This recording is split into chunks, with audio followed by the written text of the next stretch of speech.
Está no ar o Revista TST, a revista eletrônica com as principais notícias do Tribunal Superior do Trabalho. E nesta edição você confere: órgão especial mantém sequestro humanitário de precatórios para portadora de HIV.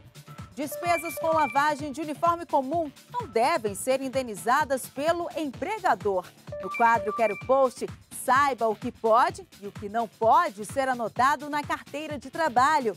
E ainda, ministro Augusto César Leite de Carvalho lança livro sobre os princípios de direito do trabalho.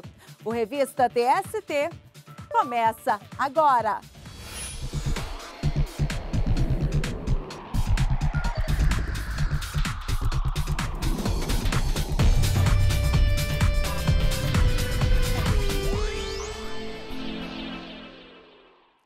O órgão especial do TST manteve o sequestro humanitário de precatórios judiciais de uma empregada da Faculdade de Medicina de São José do Rio Preto, portadora do vírus HIV. Os precatórios se referem à condenação da faculdade em reclamação trabalhista ajuizada pela profissional.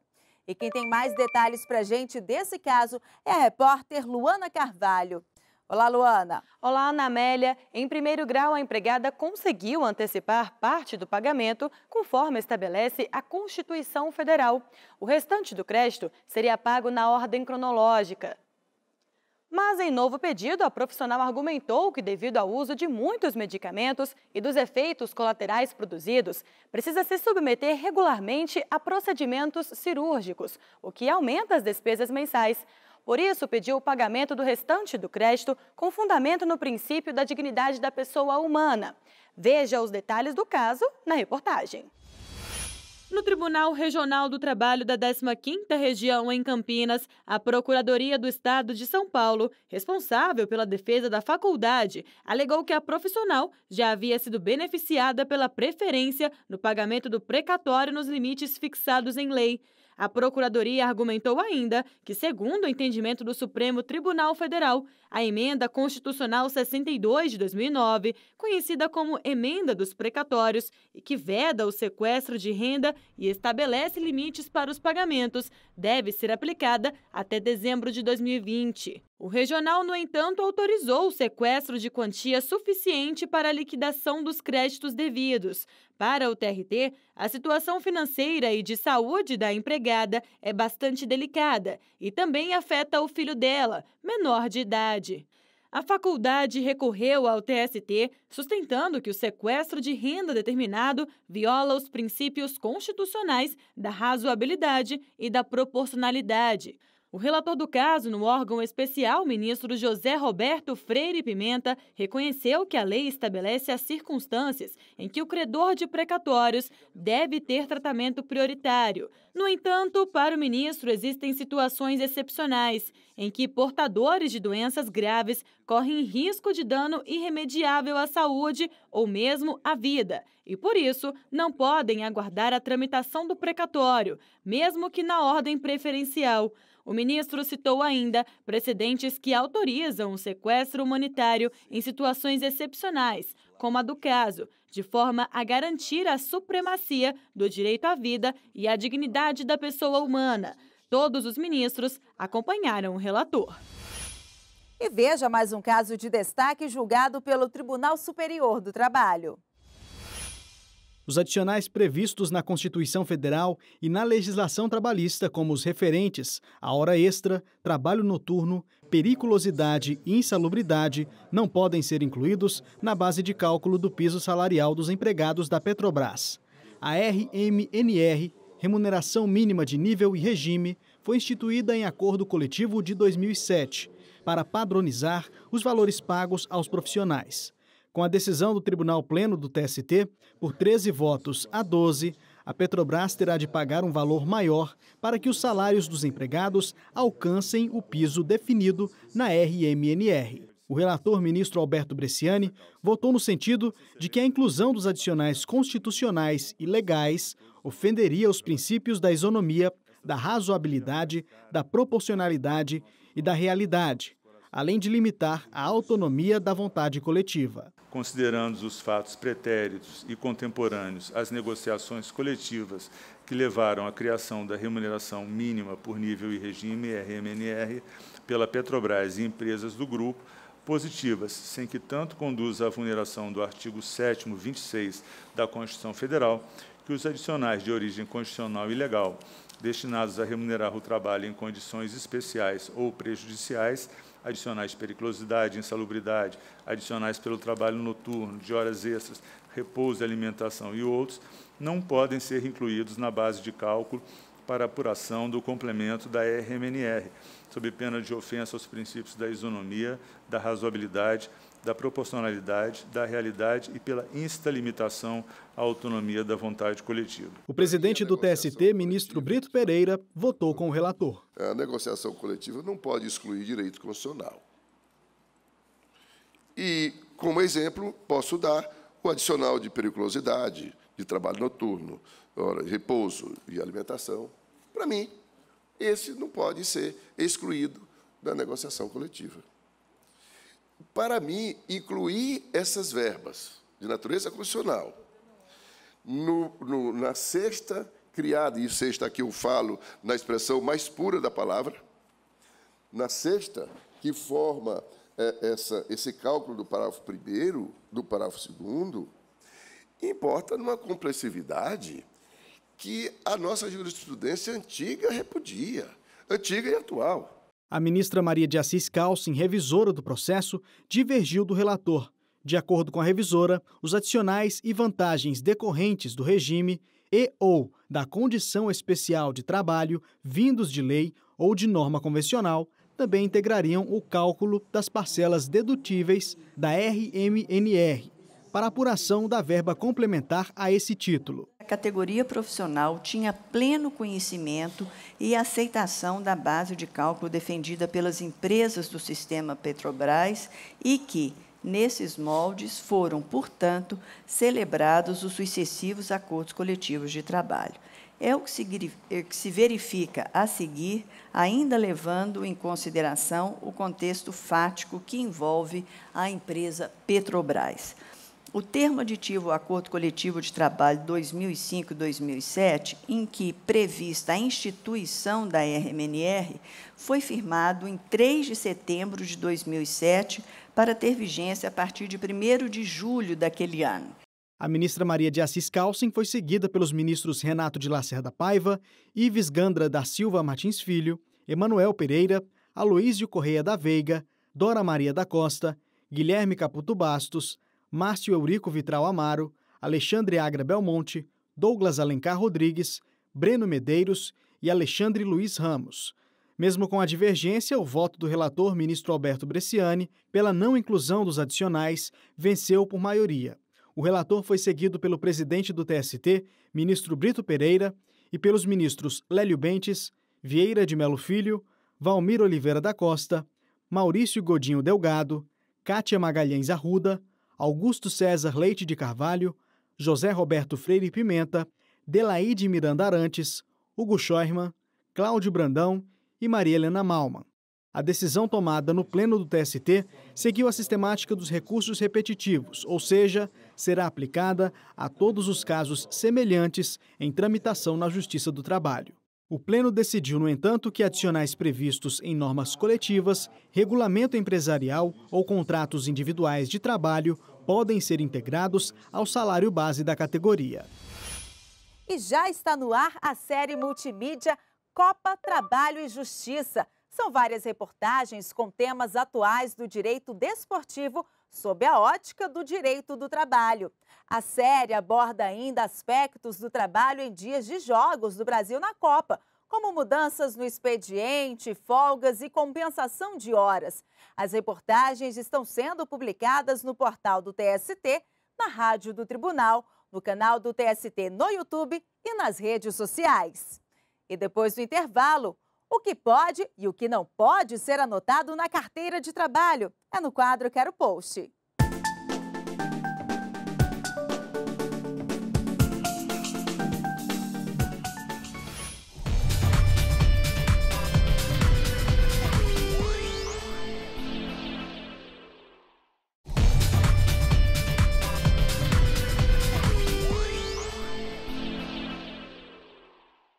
Estamos de volta e vamos conferir alguns casos julgados pelas turmas do TST.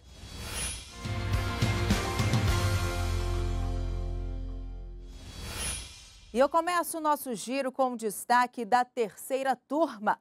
O município de Lajeado, no Rio Grande do Sul, não terá que indenizar um profissional pelas despesas gastas por ele com a lavagem do uniforme. O município havia sido condenado pelo TRT no Rio Grande do Sul. O regional havia entendido que se o uniforme era necessário para as realizações das atividades, o ônus da manutenção não poderia ser transferido ao empregado.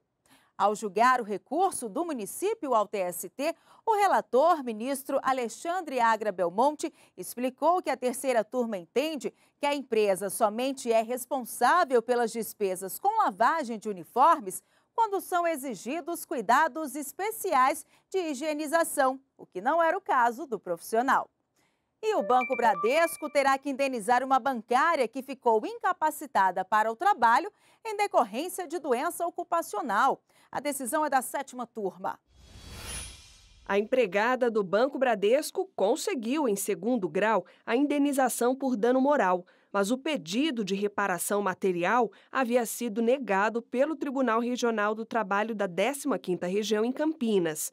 A bancária recorreu então ao TST, insistindo na indenização por dano material devido ao prejuízo causado pela doença. O argumento foi aceito pelo relator do processo na sétima turma, ministro Cláudio Brandão, que determinou o pagamento de pensão mensal vitalícia, calculada a partir do valor total da última remuneração recebida antes do afastamento.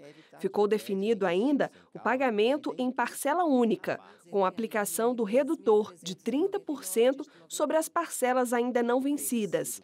O ministro explicou que a redução justifica-se para evitar onerosidade em excesso ao empregador, que deverá dispor de grande quantia financeira de uma só vez. A decisão da turma foi unânime. E a quinta turma validou os cartões de ponto de um empregado, mesmo sem a assinatura dele nos registros, em um processo sobre horas extras.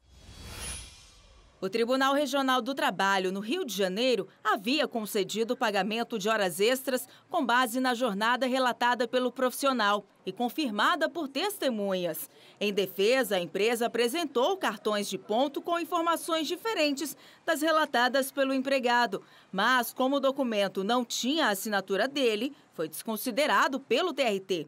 A empresa levou o caso ao TST. Argumentou que a decisão do regional violou o artigo 74, parágrafo 2º da CLT, que exige que o empregador com mais de 10 empregados controle a jornada mediante sistema de registro. Ao julgar o caso, o relator na quinta turma, ministro Douglas Alencar Rodrigues, aceitou os argumentos da empresa, considerando o fato do dispositivo legal não exigir a assinatura do empregado nos cartões de ponto. Para o ministro, essa ausência não torna inválido o controle de jornada. Com a declaração de validade dos cartões de ponto, a turma determinou o retorno dos autos ao TRT para o exame das horas extras. E o giro de notícias continua. O destaque agora é da primeira turma. Um motorista de caminhão teve negado o direito ao recebimento de adicional de periculosidade. Ele pretendia receber o benefício por permanecer em área de risco durante o abastecimento e o carregamento do caminhão em uma destilaria. Mas para o relator do caso no TST, ministro Valmir Oliveira da Costa, a norma regulamentadora número 16 do Ministério do Trabalho, que trata do adicional de periculosidade, tem alcance restrito ao operador de bomba e aos trabalhadores que operam na área de risco. O ministro destacou que o mero acompanhamento do serviço do frentista não se enquadra na lista das atividades e operações perigosas com inflamáveis. A decisão foi unânime. E essas e outras notícias do TST você pode conferir e comentar na página do Tribunal no Facebook. O endereço é facebook.com/TSTJus. E vamos esclarecer uma dúvida trabalhista publicada nas redes sociais com a hashtag Quero Post.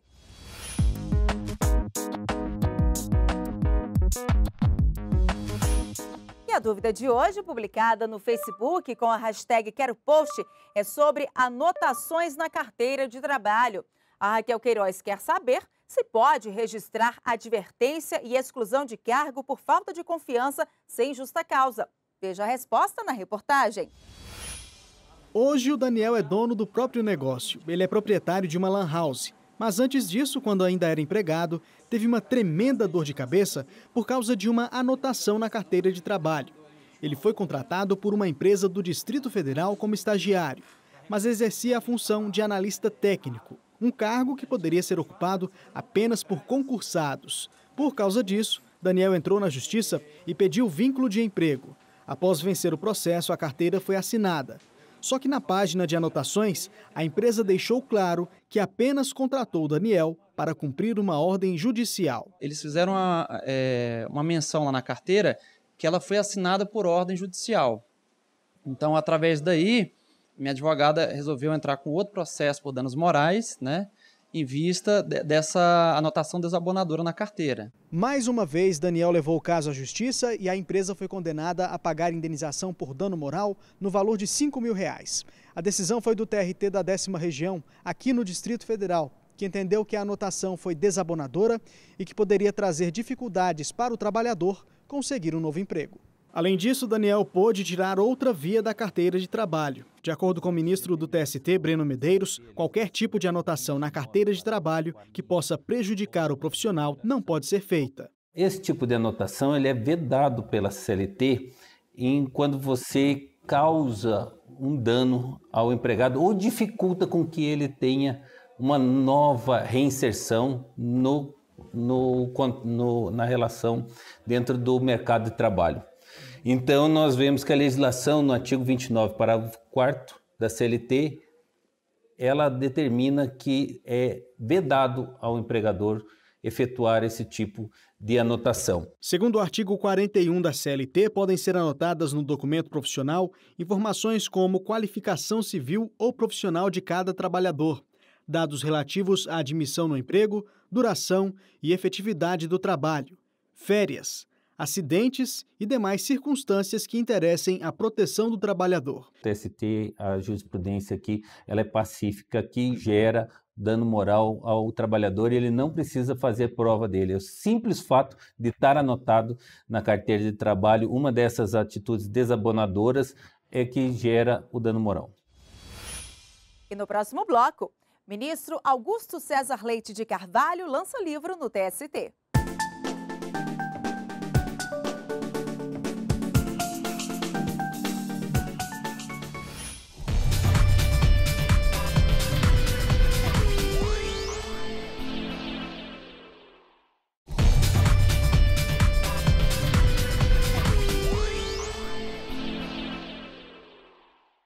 O Revista TST está de volta e veja outras notícias que marcaram a semana no Tribunal Superior do Trabalho. O Tribunal Pleno do TST aprovou a Instrução Normativa 41 de 2018, que explicita normas de direito processual relativas à reforma trabalhista. O texto torna imediata a aplicação das normas, mas sem atingir situações iniciadas ou consolidadas na vigência da lei revogada. Assim, a maioria das alterações processuais não se aplica aos processos iniciados antes de 11 de novembro do ano passado, dia em que a lei entrou em vigor. O documento aprovado é resultado do trabalho de uma comissão composta por 9 ministros do TST, instituída em fevereiro, para analisar as alterações introduzidas na CLT. O presidente do TST, ministro Brito Pereira, explicou que as instruções normativas não têm natureza vinculante, ou seja, não são de observância obrigatória pelo primeiro e segundo grau. A nossa instrução normativa é um norte para nós, primeiramente para nós, e para os juízes de primeiro grau e de segundo grau. Mas essa instrução normativa não tem natureza vinculante. Eles não são obrigados a observar as nossas diretrizes nesta instrução normativa. A ministra Maria de Assis Calcin foi homenageada pelos colegas de toga em sessão extraordinária do Tribunal Pleno do TST. Essa foi a última sessão do Pleno que a magistrada participou antes da aposentadoria no início de agosto. As homenagens foram abertas pelo ministro Alberto Bresciani, que destacou a longa amizade, iniciada na década de 80, e a carreira exemplar dedicada à magistratura. A ministra agradeceu as homenagens e ressaltou que a parte dolorida da aposentadoria é não ter mais a convivência diária com colegas, servidores, advogados e procuradores. E o ministro do TST, Alberto Bresciani, tomou posse como membro efetivo do Conselho Superior da Justiça do Trabalho. A eleição ocorreu em 25 de maio. Bresciani irá substituir o ministro Márcio Eurico Vitral Amaro, que encerrou o mandato no último dia 23. A galeria de presidentes do Conselho Superior da Justiça do Trabalho ganhou a foto do ministro Ives Gandra Martins Filho, que ficou à frente da instituição no biênio 2016-2018. O descerramento da foto foi feito pelo presidente do TST e do CSJT, ministro Brito Pereira. A cerimônia contou ainda com a presença do ministro Vantuil Abdala, primeiro a fazer parte da galeria dos presidentes do Conselho. O ministro Augusto César Leite de Carvalho lançou no TST o livro Princípios de Direito do Trabalho, sob a perspectiva dos direitos humanos. Veja como foi. A obra de autoria do ministro do Tribunal Superior do Trabalho, Augusto César Leite de Carvalho, aborda os princípios do direito do trabalho a partir dos direitos humanos e como isso influencia a atuação tanto do legislador como de quem aplica o direito. O propósito foi explorar os princípios de direito do trabalho a partir do pressuposto de que os tratados de direitos humanos, a nossa Constituição inclusive, as constituições nacionais, todas elas são vinculantes, elas têm normas abertas que se impõem não só ao legislador, mas também àquele que aplica o direito do trabalho, e era fundamental, era indispensável que nós pudéssemos catalogar esses princípios e dizer em que medida eles se vinculam, eles limitam a atuação quer do legislador, quer do aplicador do direito. O presidente do Tribunal Superior do Trabalho, ministro Brito Pereira, destacou a visão social do autor diante do direito do trabalho. Fala muito da dignidade da pessoa humana, que é talvez um dos pilares desse livro, e também o princípio da igualdade. Ele explora muito bem essa questão, porque ele é muito estudioso dessa área e com a autoridade de quem vive o direito social.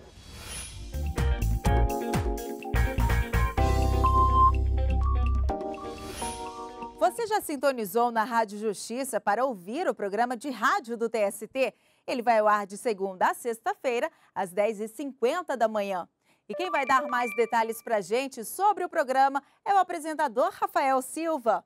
Olá, Rafael. Olá, Ana Amélia. No Trabalho e Justiça da próxima semana, vamos apresentar no quadro Direito Garantido as regras relativas à comunicação de acidente de trabalho, o ACAT.